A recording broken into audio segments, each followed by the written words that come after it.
ପରବର୍ତ୍ତୀ ପାରାଗ୍ରାଫ ହେଉଛି ଆଜି ଯଦି ମୁଁ ଧୂମ ଜ୍ୟୋତି ବା ସଲିଳ ହୋଇ ତହ ସହିତ ମିଶି ପାରନ୍ତି ତେବେ ବାତାୟନ ପଥରେ ଉଡ଼ିଯାଇ ଅଗ୍ରଗତିରେ ମୋର ଜନ୍ମଭୂମିକୁ ତତେ ଚିହ୍ନାଇ ଦିଅନ୍ତି। ଏହି ପାରାଗ୍ରାଫରେ ଥିବା କେତୋଟି ଶବ୍ଦର ଅର୍ଥ ଜାଣିନେବା। ଧୂମ ଶବ୍ଦର ଅର୍ଥ ଧୂଆଁ ବା ଧୂଳିକଣା। ଜ୍ୟୋତି ଶବ୍ଦର ଅର୍ଥ ଆଲୋକ ରଶ୍ମି। ସଲିଳ ଶବ୍ଦର ଅର୍ଥ ଜଳ। ବର୍ତ୍ତମାନ ଏହି ପାରାଗ୍ରାଫକୁ ଆଲୋଚନା କରିବା। ଏଠାରେ ପ୍ରାବନ୍ଧିକ ଜଣେ ଦେହଧାରୀ ବ୍ୟକ୍ତି ହୋଇଥିବାରୁ ସେ ତ ସାଧାରଣତଃ ଉଡ଼ିଯାଇ ପାରିବେ ନାହିଁ। ତେଣୁ ପ୍ରବନ୍ଧରେ ବର୍ଣ୍ଣନା କରିଛନ୍ତି ଯଦି ମୁଁ ଧୂଆଁ ବା ଧୂଳିକଣା ଆଲୋକ ରଶ୍ମି ତଥା ଜଳକଣା ହୋଇଥାନ୍ତି ତାହେଲେ ଝରକା ପଥରେ ଉଡ଼ିଯାଇ ତୋ ସହିତ ମିଶି ମୋର ପ୍ରିୟ ଜନ୍ମଭୂମିକୁ ତତେ ଚିହ୍ନାଇ ଦେଇଥାନ୍ତି। ତଥାପି ପ୍ରାବନ୍ଧିକ ମେଘକୁ କହୁଛନ୍ତି ପଥ ପ୍ରଦର୍ଶକ ବିନା ଭାରତର ସାରଭୂତା ବା ଶ୍ରେଷ୍ଠ ଉତ୍କଳ ଭୂମିକୁ ଚିହ୍ନିବା ପାଇଁ ତୋର ଭୁଲ ହେବ ନାହିଁ ବୋଲି ସେ କହୁଛନ୍ତି। ଏଥିପାଇଁ ଉତ୍କଳର ଭୌଗୋଳିକ ସ୍ଥିତି ସମ୍ପର୍କରେ ମେଘକୁ ଅବଗତ କରାଇ ଦେଉଛନ୍ତି ବା ଜଣାଇ ଦେଉଛନ୍ତି। ତାହେଲେ ସେହି ଭୌଗୋଳିକ ସ୍ଥିତି କ'ଣ ଜାଣିବା। ଉତ୍କଳ ଭୂମିର ଦୁଇଟି ଦିଗ ବର୍ଣ୍ଣନା କରୁଛନ୍ତି। ଏକ ଦିଗରେ ପୁଗ ପୁନାଙ୍ଗ ତାଳ ତମାଳ ତାମ୍ବୁଳ ଓ ନାରିକେଳ ବନରେ ବିଶୋଭିତ ମହୋଦଧିର ବେଳାରେ ସେ ବଳୟିତ ହୋଇଛି।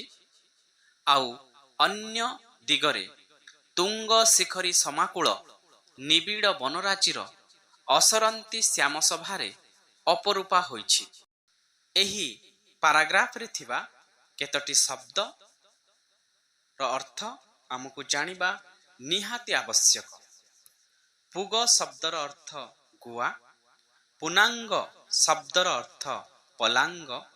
ତାଳ କହିଲେ ତାଳ ଗଛ। ତମାଳ ଶବ୍ଦର ଅର୍ଥ ସତ୍ୟାମ୍ବ ଜାତୀୟ ଗଛ। ତାମ୍ବୁଳ କହିଲେ ପାନପତ୍ର ବା ପାନ ଗଛ। ନାରିକେଳ କହିଲେ ନଡ଼ିଆ ଗଛ। ଉତ୍କଳ ଭୂମିର ଗୋଟିଏ ଦିଗରେ ଗୁଆ ଗଛ, ପଲାଙ୍ଗ ଗଛ, ତାଳ ଗଛ, ସତ୍ୟ ଆମ୍ବ ଜାତୀୟ ଗଛ, ପାନ ଗଛ ଏବଂ ନଡ଼ିଆ ଗଛ ଇତ୍ୟାଦି ବନରେ ଶୋଭିତ ହୋଇ ସମୁଦ୍ର ବେଳାଭୂମି ପରିବେଷ୍ଟିତ ହୋଇଥିବା ବେଳେ ଅନ୍ୟ ଏକ ଦିଗରେ ଉଚ୍ଚ ପାହାଡ଼ ଘଞ୍ଚ ଜଙ୍ଗଲ ପରିବେଷ୍ଟିତ ହୋଇଛି।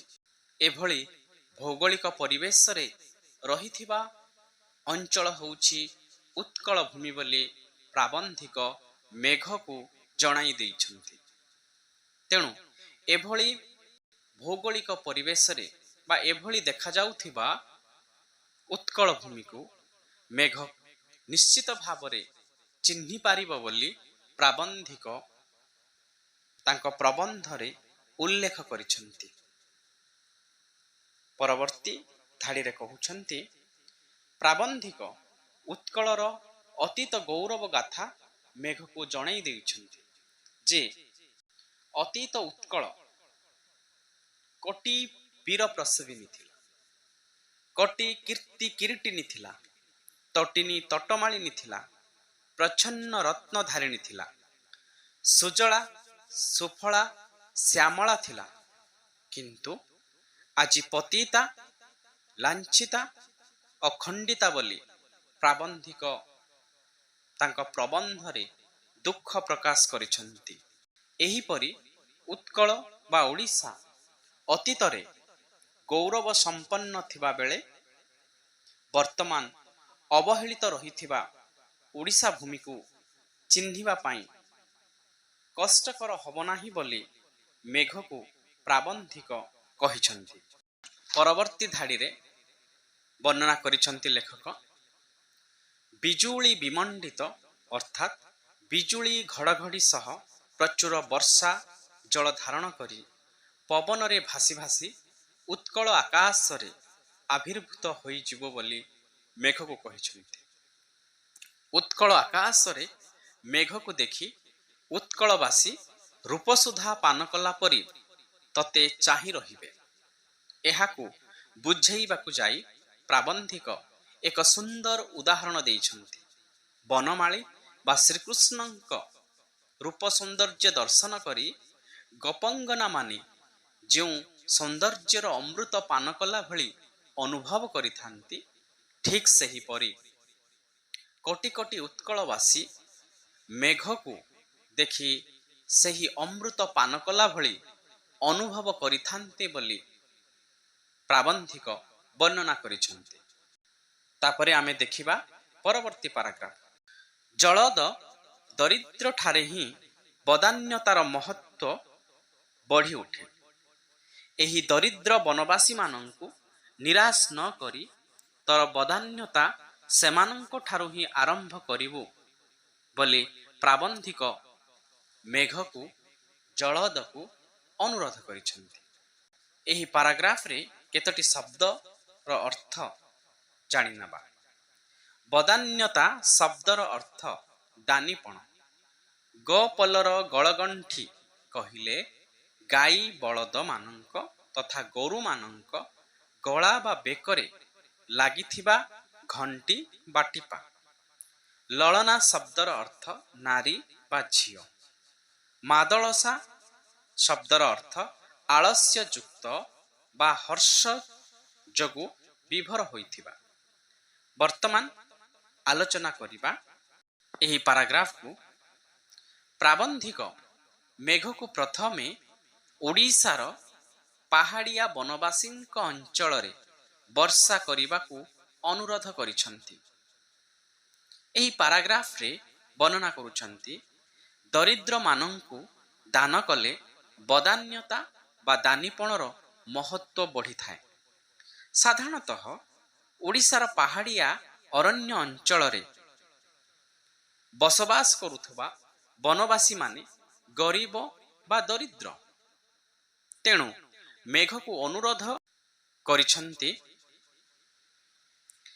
ସେହି ବନବାସୀମାନଙ୍କ ଠାରୁ ହିଁ ବର୍ଷା ଜଳ ଦାନ କରିବା ଆରମ୍ଭ କରିବୁ। କାରଣ ସେହି ବନବାସୀମାନଙ୍କ ଠାରେ ହିଁ ବର୍ଷା ଜଳର ଅଧିକ ଆବଶ୍ୟକତା ରହିଛି। ଏହି ପାହାଡ଼ିଆ ଅନୁର୍ବର ଖାଲଢିପ ଭୂମିରେ ବନବାସୀ ନରନାରୀ ଝାଳବୁହା ପରିଶ୍ରମ କରି କ୍ଷେତରେ ବା ଜମିରେ ଫସଲ ଲଗାଇଥିଲେ ମଧ୍ୟ ଜଳର ଅଭାବରୁ ତାହା ଝାଉଁଳି ଯାଉଛି। ଏହି ଭାବାର୍ଥକୁ ବୁଝେଇବା ପାଇଁ ପ୍ରାବନ୍ଧିକ ଏକ ସୁନ୍ଦର ଉଦାହରଣ ଦେଇଛନ୍ତି।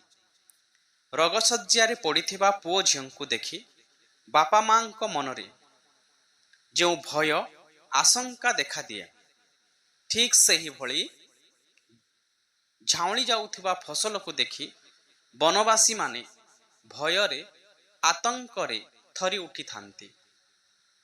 ଏଠାରେ ଝାଉଁଳି ଯାଉଥିବା ଶାଳିଧାନ୍ୟ ବା ଫସଲ ସହ ରୋଗଶଯ୍ୟାରେ ପଡ଼ିଥିବା ପୁତ୍ରକନ୍ୟାଙ୍କୁ ତୁଳନା କରାଯାଇଛି।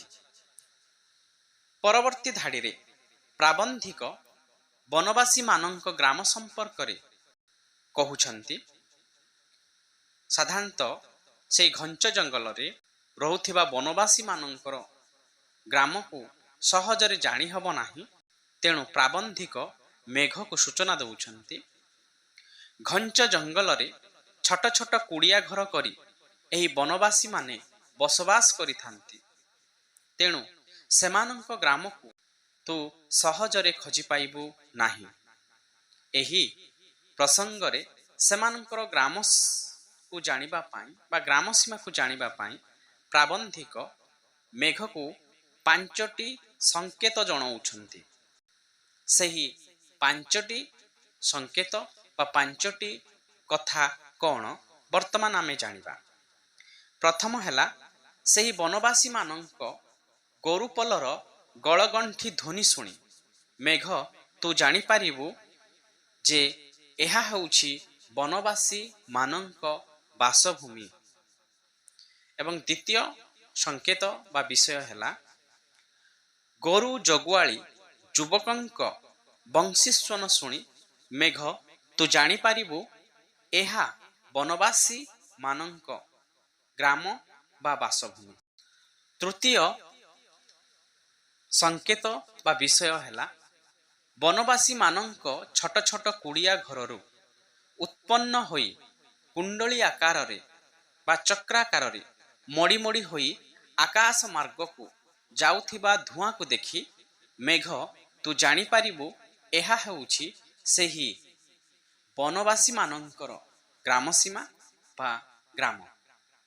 ଚତୁର୍ଥ ସଂକେତ ବା ବିଷୟ ହେଲା ସେହି ବନବାସୀମାନେ ପାହାଡ଼ିଆ ଅଞ୍ଚଳରେ ସଂକୀର୍ଣ୍ଣ ଗିରିପଥ ଦେଇ ଦଳ ଦଳ ହୋଇ ବାଟ ଚାଲି ଯାଉଥିବାର ଦୃଶ୍ୟ ଦେଖିବାକୁ ମିଳିବ, ଯାହାକୁ ଦେଖି ମେଘ ତୁ ଜାଣିପାରିବୁ ଏହା ହିଁ ସେହି ଦରିଦ୍ର ବନବାସୀମାନଙ୍କ ଅଞ୍ଚଳ। ପଞ୍ଚମ ସଂକେତ ହେଲା ବା ବିଷୟ ହେଲା ବନବାସୀ ନବଯୁବକମାନଙ୍କ ବେଣୁସ୍ୱନ ବା ବଂଶୀସ୍ୱନର ଅନୁକୃତିରେ ବନବାସୀ ନାରୀମାନେ ଗୋଟିଏ କଣ୍ଠରେ ସୁନ୍ଦର ସ୍ୱରରେ ଗୀତ ଗାଇ ସମଗ୍ର ବନଭୂମିକୁ ମୁଖରିତ କରି ନିର୍ଝରଣୀ ପରି ସ୍ୱଚ୍ଛନ୍ଦରେ ବାଟ ଚାଲି ଯାଉଥିବାର ଦୃଶ୍ୟ ଦେଖିବୁ। ମେଘକୁ ପ୍ରାବନ୍ଧିକ କହୁଛନ୍ତି, ମେଘ ତୋର ସୌଭାଗ୍ୟ, ତୁ ଏହି ଅଞ୍ଚଳରେ ଏହି ସବୁ ଦୃଶ୍ୟ ଗୁଡ଼ାକ ଦେଖିବାର ସୌଭାଗ୍ୟ ଲାଭ କରିବୁ ବୋଲି କହୁଛନ୍ତି। ପୁନଶ୍ଚ ପ୍ରାବନ୍ଧିକ ବନବାସୀ ନାରୀମାନଙ୍କ ସମ୍ପର୍କରେ କହୁଛନ୍ତି, ଏହି ବନବାସୀ ନାରୀମାନେ କୁଜିହଂସ ପରି ଚାଲନ୍ତି ନାହିଁ କିମ୍ବା ବିଭୋର ହୋଇଥିବା ହସ୍ତିନୀ ଭଳି ଚାଲନ୍ତି ନାହିଁ। ସେମାନେ ପାଦରେ ଅଳତା ବୋଳନ୍ତି ନାହିଁ କିମ୍ବା ସେମାନଙ୍କ ଓଠରେ ଓଠ ପ୍ରଲେପ ଲଗାନ୍ତି ନାହିଁ। ସେମାନଙ୍କର ସୁସ୍ଥ ସବଳ ସୁନ୍ଦର ଶରୀରକୁ ବନପୁଷ୍ପ ଭରା ଗଭା ବା ଜୁଡ଼ା ଅଧିକ ଆକର୍ଷଣୀୟ କରିଥାଏ। ଏହି ସୁନ୍ଦର ବନବାସୀ ନାରୀମାନେ ସମଗ୍ର ବନ୍ଧୁର କର୍କଶ ଗିରିପଥକୁ ମୁଖରିତ କରି ନିର୍ଝରଣୀ ବା ଝରଣା ପରି ଗତି କରି ଚାଲିଥାନ୍ତି। ପୁନଶ୍ଚ ପ୍ରାବନ୍ଧିକ ଏପରି ବର୍ଣ୍ଣନା କରିବାର ମୂଳ ବିଷୟ ହେଉଛି ବନବାସୀ ନାରୀମାନେ ଆଧୁନିକ ଚାକଚକ୍ୟରୁ ବହୁ ଦୂରରେ। ଆଧୁନିକ ନାରୀ ସୌନ୍ଦର୍ଯ୍ୟ ପ୍ରସାଧନ ସାମଗ୍ରୀ ଏମାନେ ବ୍ୟବହାର ନକରି ମଧ୍ୟ ପ୍ରକୃତରେ ବା ସ୍ୱଭାବତଃ ସେମାନଙ୍କର ଶରୀର ସୁନ୍ଦର ସୁସ୍ଥ ସବଳ ସହ ମନ ମଧ୍ୟ ନିର୍ଝରଣୀ ପରି ସରଳ ଏବଂ ସ୍ୱଚ୍ଛନ୍ଦ। ଏହି ବନବାସୀ ନାରୀମାନେ ସାଧାରଣତଃ ସରଳ ନିଷ୍କପଟ ଭାବେ ଜୀବନଯାପନ କରିଥାନ୍ତି। ପୁନଶ୍ଚ ସେମାନଙ୍କ ସମ୍ପର୍କରେ ପ୍ରାବନ୍ଧିକ ଉଲ୍ଲେଖ କରିଛନ୍ତି, ବାରିବାହ ସେହି ବନବାସୀ ନାରୀମାନେ ତୋର ବାନ୍ଧବୀ, ତୋର ଗୁରୁଗମ୍ଭୀର ଗର୍ଜନରେ ସେମାନେ ଡରିଯିବେ ନାହିଁ, ବରଂ ଅବିରତ ବାରିପାତ ମଧ୍ୟରେ କୃଷିକ୍ଷେତ୍ରରେ ରହି କାମ କରିଥାନ୍ତି। ତେଣୁ ମେଘ ବା ବାରିବାହ ଅତି ପରିଚିତ ଭଳି ସେମାନଙ୍କର ଅଞ୍ଚଳକୁ ଗତି କରି ପ୍ରଚୁର ବର୍ଷା କରିବାକୁ ପ୍ରାବନ୍ଧିକ ମେଘକୁ ବା ବାରିବାହକୁ ଅନୁରୋଧ କରିଛନ୍ତି।